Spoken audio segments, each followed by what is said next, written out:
We all want happiness. We want it so much that you think that people would be more systematic about trying to find it. In other words, trying to get good advice, looking around to see who might be qualified to give that advice.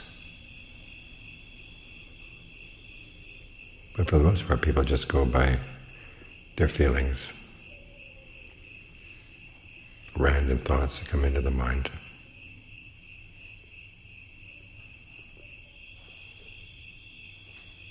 Something that occurs to you in childhood can take over the whole rest of your life.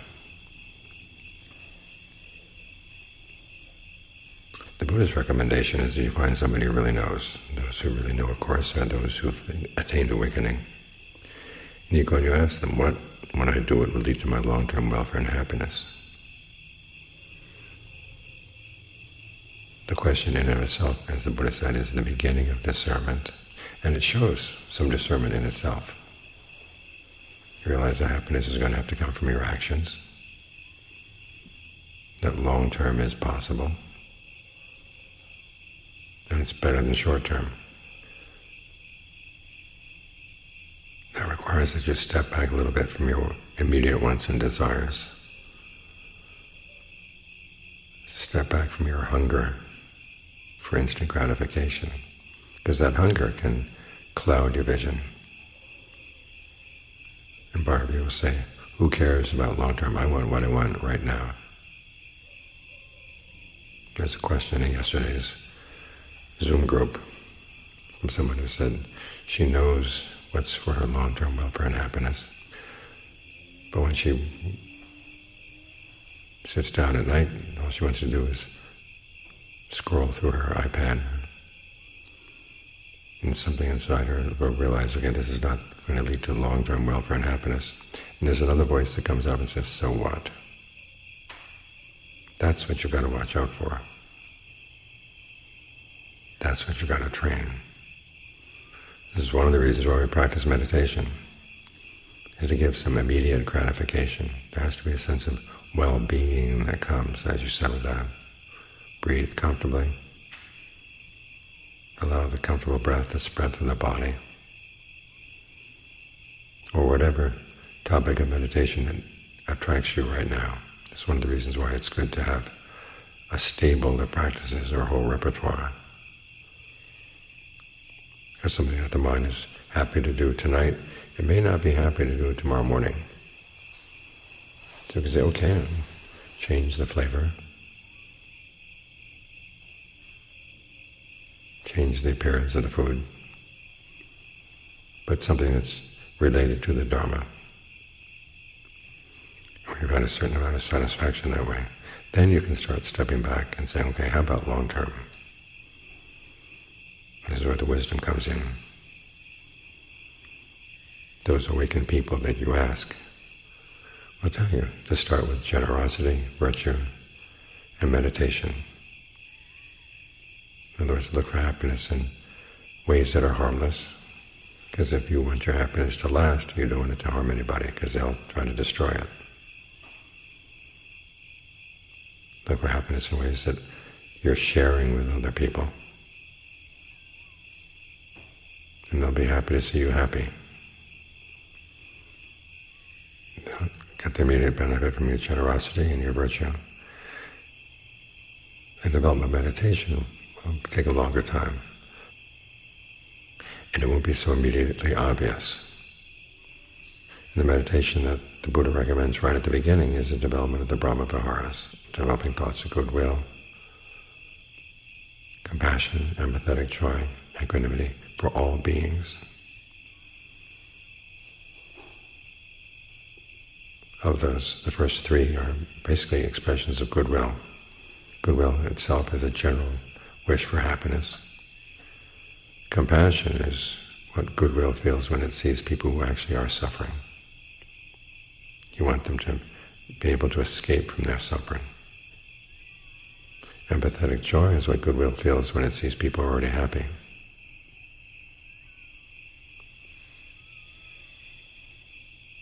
And those three are expressed with may.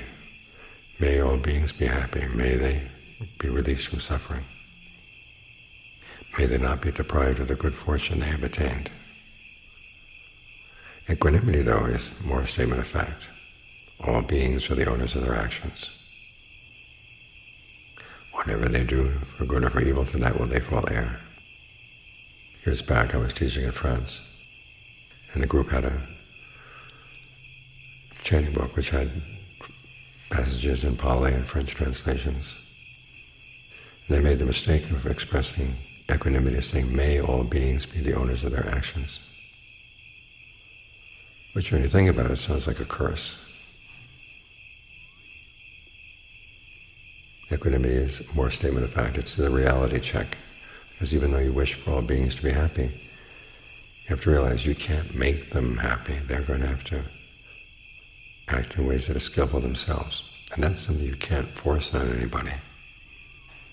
This is why when the Buddha was asked, would all beings ever attain awakening, he wouldn't answer. Half the world, he wouldn't answer. A third of the world, wouldn't answer. Because he had no control over what beings would choose to do. He did know the path that they would have to follow, but he couldn't make beings follow the path, and he couldn't follow it for them. And the same principle applies to us. We can see that all beings are going to reap happiness or reap pain because of their actions. But we can't make them change their actions. Sometimes the more you force them, the more recalcitrant they become, the more resistant and stubborn they become. But you do have to make sure that you take care of your own intention towards other beings. And you take this as an opportunity to learn about happiness. Said part of it is seeing that happiness comes from actions.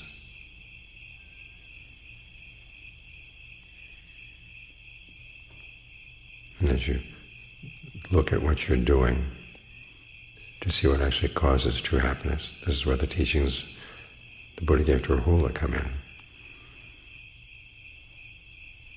You actually see what the results are, and then you can learn from those results.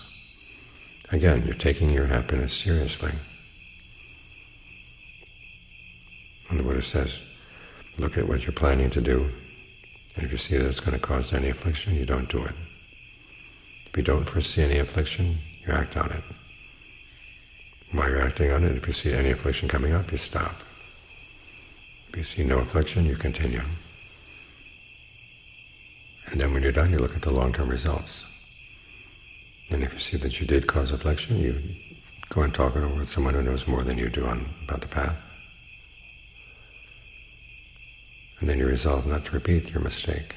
If you don't see that you caused any harm, you take joy in the fact that you're progressing in your path. I know a lot of people who say that's an awful lot of thought putting into your actions. But if you're serious about your happiness, this is what you've got to do. Again, a lot of people are too lazy to really want happiness. You got to think about the Buddha. He was someone who sincerely wanted happiness. And look what he had to do. He had to train himself. He had to try different things, try different paths. And when he saw that they were dead ends, he would move on to another path. And that was a dead end, move on to another path. He never gave up. He's an example of someone who really wanted happiness.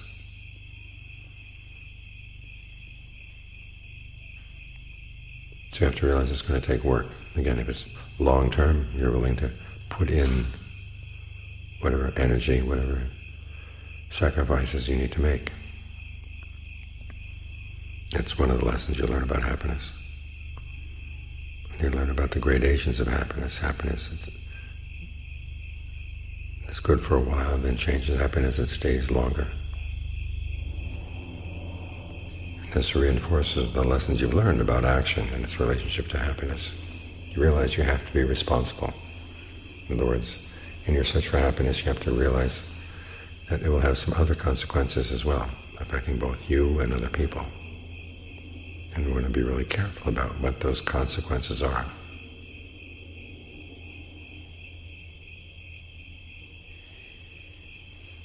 And then as you're developing thoughts of goodwill, compassion, empathetic joy, you can contemplate what you're doing and the people for whom you're wishing happiness. This is where empathetic joy is really instructive.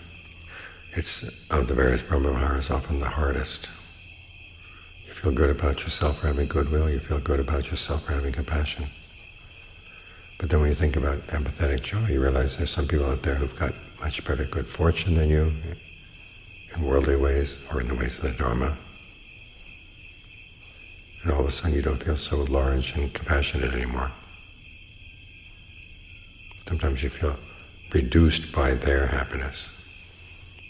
So you've got to look into that. Why should their happiness make you feel like anything less?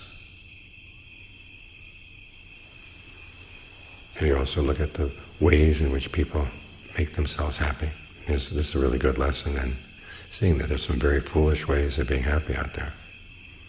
People gain good fortune and they squander it.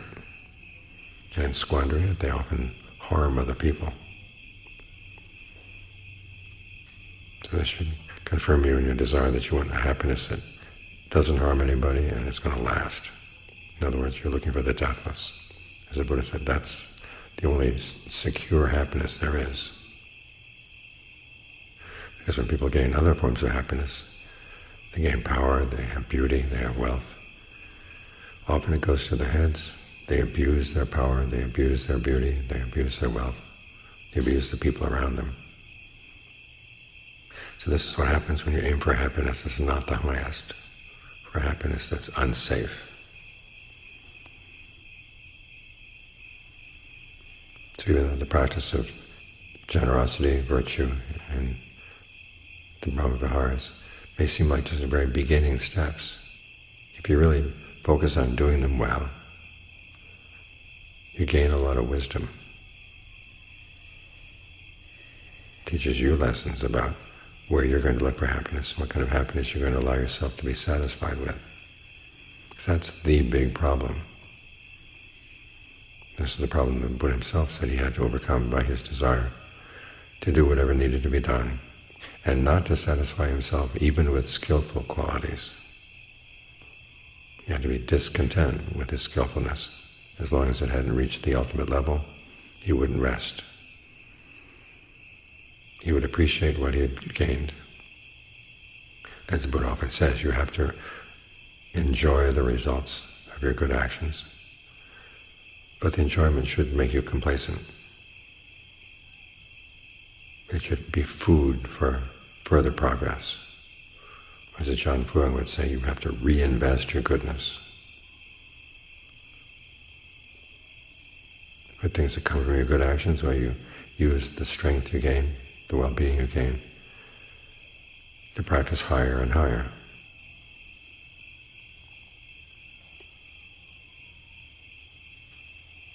If you're looking for happiness, if you're looking for the short term, if that's what you're thinking about, you're looking in the wrong place. There are things you have to give up. There are things that you're going to have, strong virtues you're going to have to develop. The virtue of being responsible, the virtue of being heedful. It's work. And the part of the mind that says, oh no, more work. You have to go and look at it, reason with it, argue with it, and find joy in the practice.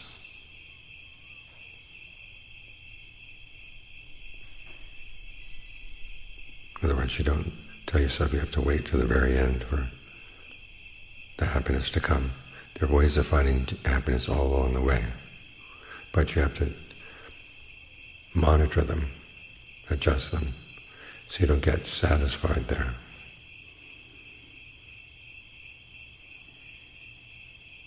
It's like knowing that you're going to a really good dinner. So to get to that dinner, it's going to require strength, so you have to have some food that you take with you. Now, the food isn't the best food, but it's enough to keep you going.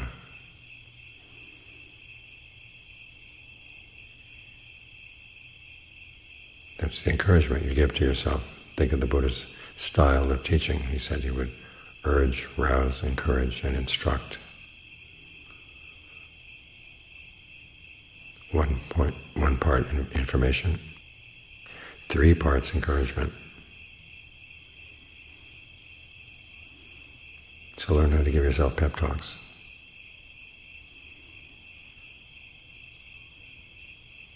Keep your energy up. And whatever difficulties you have, remember the Buddha's image of the spears. He said if you could make a deal that you'd be speared every morning with 100 spears, noon, another 100 spears, in the evening, another 100 spears, altogether 300 spears every day for 100 years, with no time out for weekends or holidays. But you'd be guaranteed at the end of 100 years that you'd gain your first taste of the Dhamma. In other words, the Dhamma eye. The Buddha said if you could actually have a deal like that, it would be good to take. And when you finally realize the Dhamma, you wouldn't think that it had been done with pain. The joy that comes from finding the ultimate happiness, realizing that it is true, would blot out all the suffering of those spears. It's that impressive. So use thoughts like these to encourage yourself, to remind yourself that the quest for true happiness is really worthwhile, whatever sacrifices have to be made. And the world that tells you that true happiness is not possible, you've got to learn to ignore it. And any voices of the world that are in your own mind, you've got to learn how to ignore them too. Because they don't know what they're talking about.